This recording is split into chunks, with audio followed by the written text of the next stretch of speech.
Καλώς ήρθατε στο Stella Love Cook.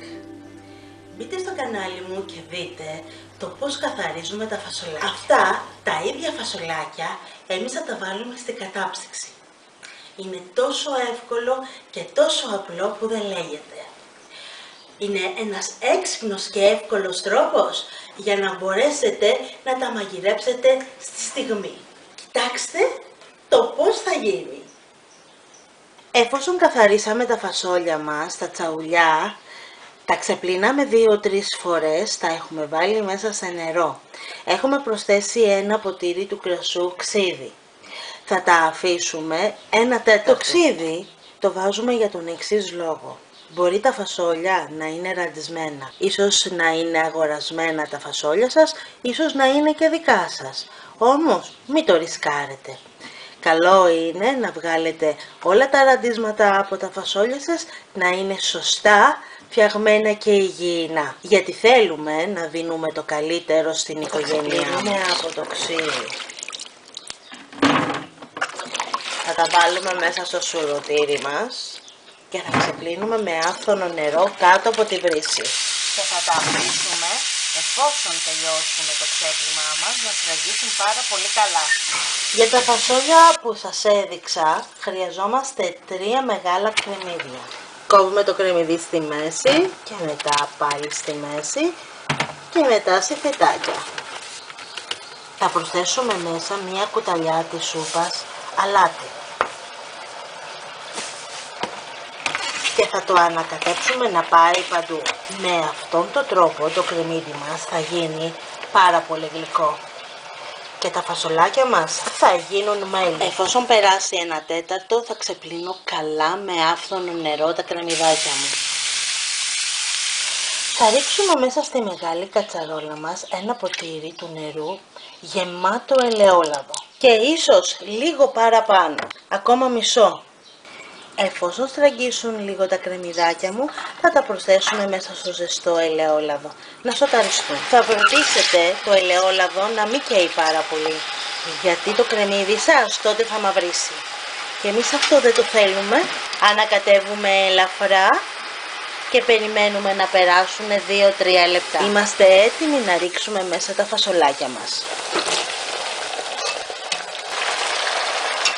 Τα ανακατεύουμε καλά ώστε το λάδι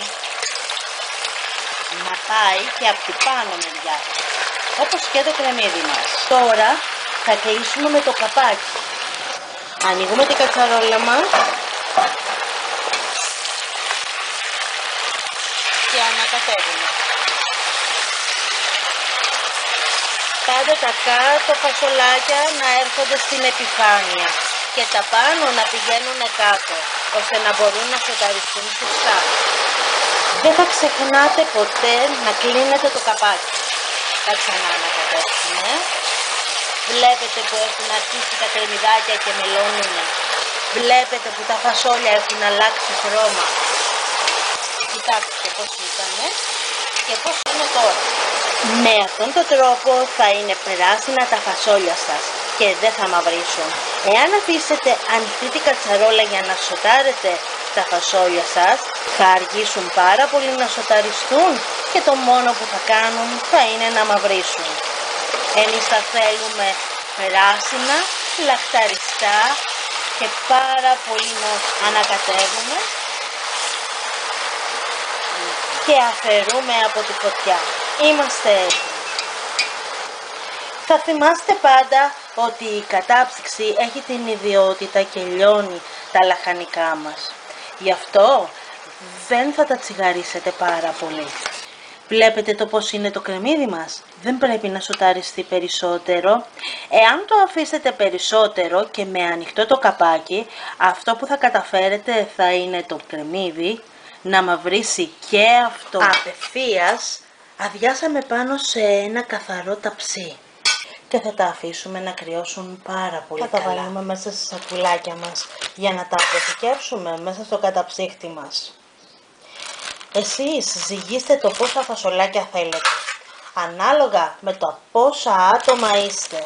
Μπορεί να θέλετε κιλό, μπορεί ίσως και παραπάνω. Αυτό θα το ρυθμίσετε εσείς. Προσπαθήστε όταν παίρνετε τα φασόλια σας να μην παίρνετε μόνο από πάνω, αλλά να παίρνετε και από κάτω. Χρειαζόμαστε μέσα στο σακουλάκι μας, κοιτάξτε καλά, και το ελαιόλαδο. Βλέπετε που σας λέω ότι θα βάλετε μέσα και το ελαιόλαδο? Δεν θα το αφήσετε στο ταψί σας και δεν θα το πετάξετε αυτό το λάδι. Έχει όλη τη γλύκα των φασολιών μας και του κρεμμυδιού μας. Όταν βγάλετε το φαγητό σας από την κατάψυξη και πάτε να το μαγειρέψετε και θεωρείτε ότι είναι λίγο το ελαιόλαδο, μπορείτε να προσθέσετε περισσότερο ελαιόλαδο. Γιατί μην ξεχνάτε ότι τα φασολάκια μας είναι λαδερό φαγητό, οπότε πρέπει να είναι πλούσιο σε γεύση και σε ελαιόλαδο. Το μεγάλο μυστικό για να μπορέσουν να συντηρηθούν σωστά είναι να μην εγκλωβίσουμε αέρα μέσα στα φασολάκια. Πρέπει δηλαδή να είναι το πακέτο μας 100% αεροστεγός, κλεισμένα. Βγάζουμε τον αέρα με τα χέρια μας. Πιέζουμε τα φασολάκια μας να μην έχουν καθόλου αέρα. Είμαστε σίγουροι ότι δεν υπάρχει τίποτα από αέρας.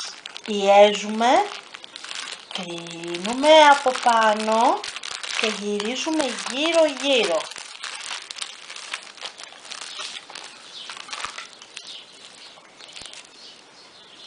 Παίρνουμε μια ταινία χάρτινη και κλείνουμε από πάνω. Εφόσον αποβάλαμε όλο τον αέρα μέσα από τη σακουλίτσα μας, θα σηκώσουμε προς τα πάνω τη σακουλίτσα μας και θα πιέσουμε προς τα κάτω τα φασόλια μας. Έτσι θα έχουμε πολύ καλύτερη αποθήκευση χωρίς πάρα πολύ χώρο στο καταψύκτη μας. Έχουμε έτοιμη τη ταινία που γράφει την ημερομηνία και τα γραμμάρια που κολλάμε πάνω και είμαστε έτοιμοι για να αποθηκεύσουμε. Καλή σας επιτυχία! Τα φασολάκια μας είναι έτοιμα να μπουν στην κατάψυξη. Θα βγάζουμε το σακουλάκι από την κατάψυξη, θα το βάζουμε στην κατσαρόλα μας. Στην κατσαρόλα μας θα προσθέτουμε ό,τι θέλουμε. Πατατούλες, καροτάκια, έξτρα κρεμμύδια αν επιθυμούμε, αλλά και θα γίνει ένα φαγητό καταπληκτικό. Δεν θα ξεχάσετε όμως το αλάτι.